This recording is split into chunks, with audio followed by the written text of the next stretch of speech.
अपनी बात की शुरुआत में शेर के साथ करना चाहती हूँ कि खींचो न कमानों को न तलवार निकालो, अगर तोप मुखातिब हो तो अखबार निकालो। और मैं मानती हूँ कि निर्भीक और निष्पक्ष पत्रकारिता लोकतंत्र का आधारभूत स्तंभ है। यही सिखाते रहे कि पत्रकार की कलम सिर्फ तभी झुकनी चाहिए जब वो लिख रहा। और इसीलिए आज हिंदी पत्रकारिता दिवस पर मैं ये आशा करती हूँ, उम्मीद करती हूँ कि तमाम प्रलोभन और दबावों के बावजूद हिंदी पत्रकारिता आने वाले समय में फले फूले। जरिए से पहली तो ये कि कुदरत को ना मंजूर अभी मजा आएगा ना भिड़ो मंजूर थी सख्ती जबान में, इसीलिए नहीं दी हड्डी जबान ने। तो उनकी सिर्फ जबान सख्त नहीं है, उनका दिल भी सख्त हो के पत्थर हो चुका है। इसीलिए वो मुल्ला, मटन, माफिया, मुजरा, मंगलसूत्र, घुसपैठिया, एक तमाम शब्द उनके मुंह से निकले।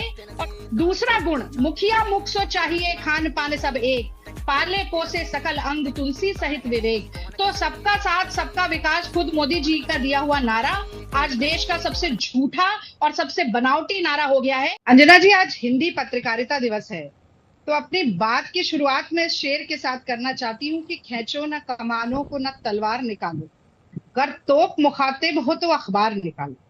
और मैं मानती हूँ कि निर्भीक और निष्पक्ष पत्रकारिता लोकतंत्र का आधारभूत स्तंभ है।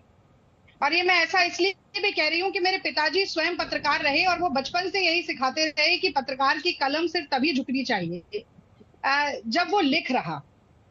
और इसीलिए आज हिंदी पत्रकारिता दिवस पर मैं ये आशा करती हूँ, उम्मीद करती हूँ कि तमाम प्रलोभन और दबावों के बावजूद हिंदी पत्रकारिता आने वाले समय में फले फूले और लोकतंत्र को मजबूत करने का काम करे। आपको हिंदी पत्रकारिता दिवस की बहुत बहुत शुभकामनाएं। और आप ही के साथ जितने और भी हिंदी पत्रकार मित्र हैं, हमारे दोस्त हैं, विरोधी भी हैं, चाहे वो सोशल मीडिया के हों, इलेक्ट्रॉनिक मीडिया के हों, प्रिंट मीडिया के हों, उनको आज मैं शुभकामना देती हूँ। और मैं समझती हूँ कि चुनाव का प्रचार सुचारू रूप से चले, लोकतंत्र के इस महापर्व में लोगों की आस्था बनी रहे, इलेक्शन का जो मॉडल कोड ऑफ कंडक्ट है उसके ऊपर भी किसी भी तरीके का प्रहार ना किया जा सके, ये भी मुझे लगता है एक मीडिया की बहुत बड़ी जिम्मेदारी होती है। तो देखिए, मैं इस बात से शुरू करती हूँ। बहुत सारे प्रश्न दिमाग में आ गए, बहुत सारे जवाब भी आए क्योंकि सुधांशु जी को बड़ी तफसील से बोलने का मौका मिला।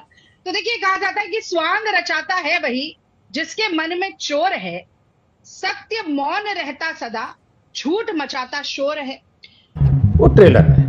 तो देखिए, चुनाव का प्रचार जब खत्म होता है तो 48 घंटे का एक साइलेंस पीरियड होता है, मौन का एक समय होता है 48 घंटे का। अब मोदी जी मौन व्रत रख रहे हैं तो सारा नजारा वहीं फोकस होना चाहिए, तब वो दिखाया जाना चाहिए। और मोदी जी मौन व्रत तभी रख रहे हैं जब ये शांति का समय चल रहा है, आखिरी फेज से पहले के चुनाव से पहले। तो पॉलिटिक्स और क्रिकेट में टाइमिंग बड़ी इंपॉर्टेंट होती है अंजना जी।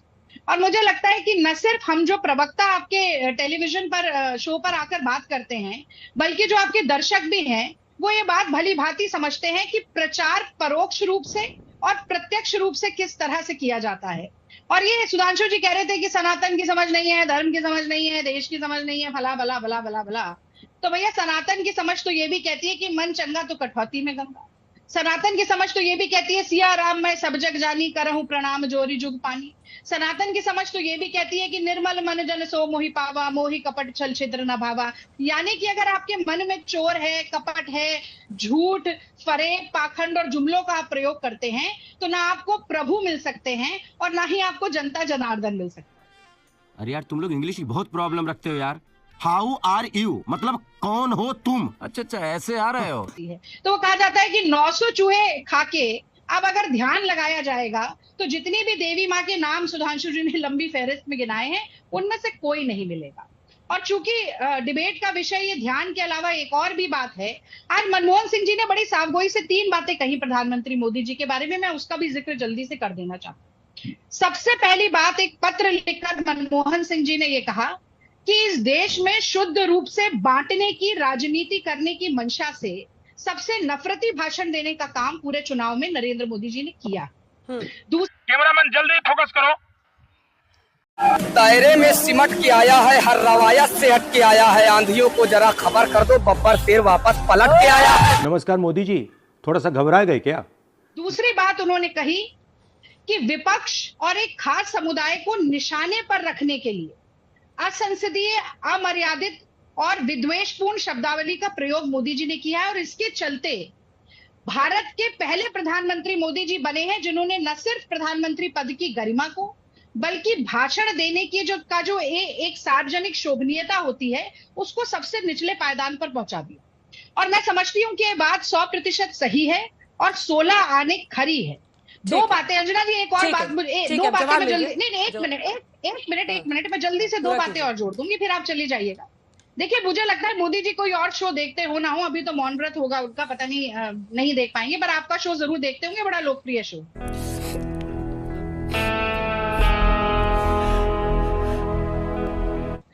तो दो बातें मोदी जी को भी मैं कहना चाहती हूँ आपके शो के जरिए से। पहली तो ये कि कुदरत को ना मंजूर थी सख्ती जबान में, इसीलिए नहीं दी हड्डी जबान में। तो उनकी सिर्फ जबान सख्त नहीं है, उनका दिल भी सख्त हो के पत्थर हो चुका है।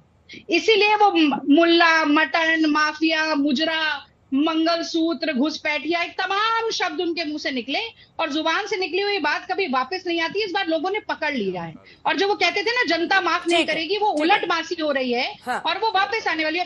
एक अंतिम बात, दूसरा गुण, मुखिया मुख सो चाहिए, खान पान सब एक, पाले पोसे सकल अंग तुलसी सहित विवेक।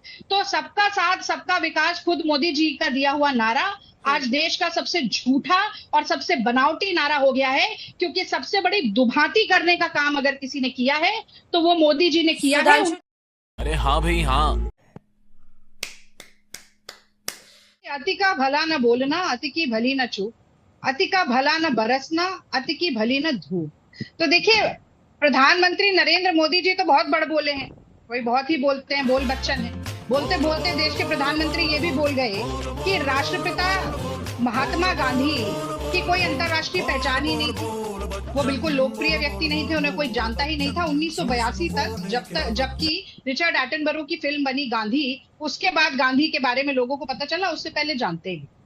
तो नरेंद्र मोदी तो बोलते बोलते बोल जाते हैं कि गणेश जी का सर प्लास्टिक सर्जरी से बना था। वो तो बोलते बोलते बोल जाते हैं कि कर्ण जो थे वो जेनेटिक इंजीनियरिंग का प्रतीक थे। वो बोलते बोलते बोल जाते हैं कि बादल आ जाएं तो बड़ा अच्छा होता है, रडार जो दुश्मन के विमान हैं उनको देख नहीं पाता। तो नरेंद्र मोदी जी तो क्या क्या बोल जाते हैं उसकी तो एक लंबी फहरिस्त में गिनवा सकती हूँ, पर बात 100 बातों की एक बात ये है कि मनमोहन सिंह जी की खामोशी की बात की, मनमोहन सिंह जी खामोश कभी नहीं रहे। वो कम बोलते थे, सोच समझकर बोलते थे और उनके शब्दों से ज्यादा उनका काम बोलता था। 8% की जीडीपी ऑन एवरेज 10 सालों में हमने दी, जो आपके समय पर 6% पर गिर आई है। नमस्कार मोदी जी, थोड़ा सा घबराए गए क्या? जब वो नोटबंदी लागू की गई जिसके चलते 200 लोग लाइन में खड़े हुए मर गए अपने ही पैसे बैंक अकाउंट से निकालते हुए, उसे लागू करने से पहले, गलत जीएसटी लागू करने से पहले यही मनमोहन सिंह जी थे जिन्होंने साफगोई से ये कहा था कि अगर ये गलत निर्णय लिया गया तो 2% जीडीपी गिरेगी। और तब नरेंद्र मोदी जी ने सारी मर्यादाओं को लांघते हुए संसद के पटल पे कहा था कि ये पूर्व प्रधानमंत्री शायद रेनकोट पहनकर नहाते हैं। इस तरीके की शब्दावली अपने से पहले के प्रधानमंत्री के लिए इस्तेमाल करने वाले बोल बच्चन से अच्छा तो ये है कि कम बोलने वाला प्रधानमंत्री हो, पर कम से कम शोध करके समझ के बोलने वाला प्रधानमंत्री हो। और मैं ये क्या देना चाहती हूँ कि आज कौन क्या रेनकोट पहनकर खड़ा है ये हम सब देख सकते हैं और ये बात किसी से छुपी नहीं है। अब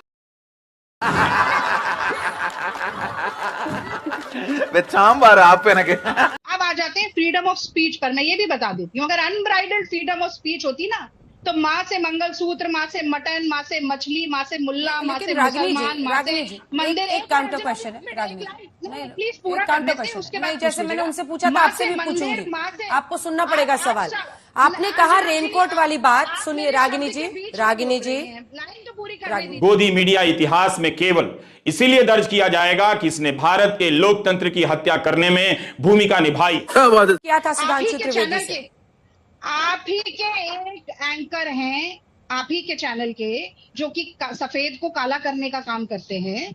उन्होंने बताया एक ट्वीट के जरिए कि 73 इंटरव्यू मोदी जी के हुए।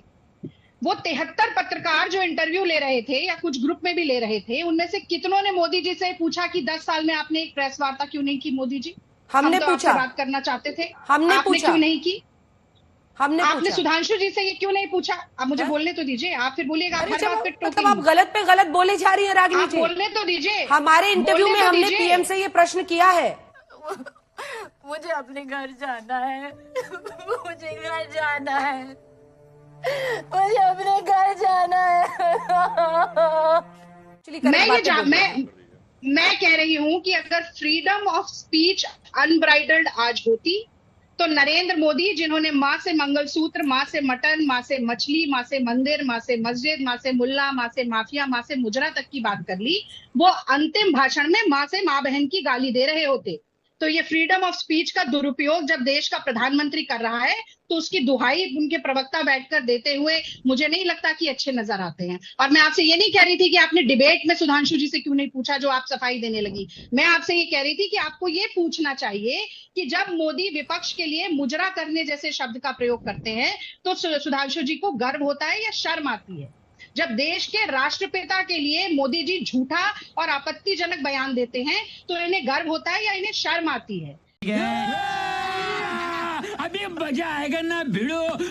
जब देश के किसानों को परजीवी आंदोलनजीवी संसद में खड़ा होकर बोलते हैं और अपने गुर्गों से कहलवाते हैं कि वो लोग खालिस्तानी है, आतंकवादी है, तो उन्हें गर्व होता है या इन्हें शर्म आती है? जब देश की पहलवान बेटियों के ऊपर उनके सम्मान को रौंदने वाले व्यक्ति के बेटे को टिकट मिलती है, मोदी जी देते हैं, और उसके बाद वो कल 2 लोगों को रौंद कर उसका काफिला मार देता है, तब इन्हें शर्म आती है या गर्व होता है? मैं ये सवाल आपसे पूछने के लिए कह रही थी जो आपने मुझे उस वक्त बोलने के लिए नहीं दिया।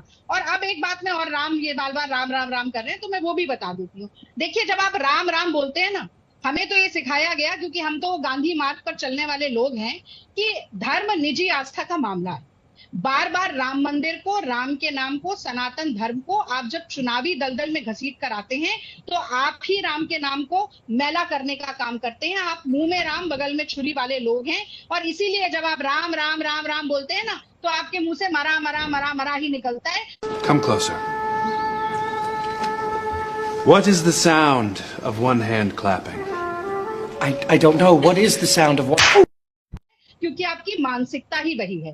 तो अगर भाई भाई को लड़ाने का आप काम करते हैं, धर्म के नाम पर, जाति के नाम पर, संप्रदाय के नाम पर, वेशभूषा और खान पान के नाम पर, तो मैं समझती हूँ कि आप सबसे ज्यादा करीब है किसी प्रभु राम के नहीं, आप उन अंग्रेजों के करीब हैं जो डिवाइड एंड रूल की नीति देश में अपनाते थे, तोड़ो और राज करो। यहाँ पर भी आप वही कर रहे हैं। इसलिए देश के टुकड़े हो, संविधान के टुकड़े हो, लोकतंत्र के टुकड़े हो, और हमारे जो एक गंगा जमनी तहजीब है, जो सद्भाव है, उसके टुकड़े हो। ऐसा चाहने वाले टुकड़े टुकड़े गैंग के सबसे बड़े सरगना अगर कोई है तो वो भारतीय जनता पार्टी के नेता हैं। और जहां तक आपको Manmohan Singh ji We must not only revise our ambitions, grand ambition जी की बड़ी दयनीय स्थिति नजर आ रही थी, तो एक बार सुधांशु जी जयप्रकाश नड्डा जी की तरफ भी देखिएगा, जिनको ऐसे कोहनी से पकड़कर यूं पीछे अमित शाह जी कर देते हैं। एक बड़ी सी फूल माला आती है, उसमें सर लगाना चाहते हैं, पर मोदी जी आंख दिखाते हैं तो वो माला के अंदर सर तक नहीं लाने देते।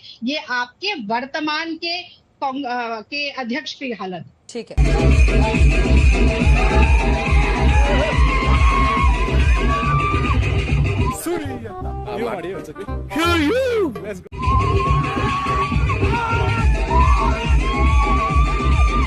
खत्म।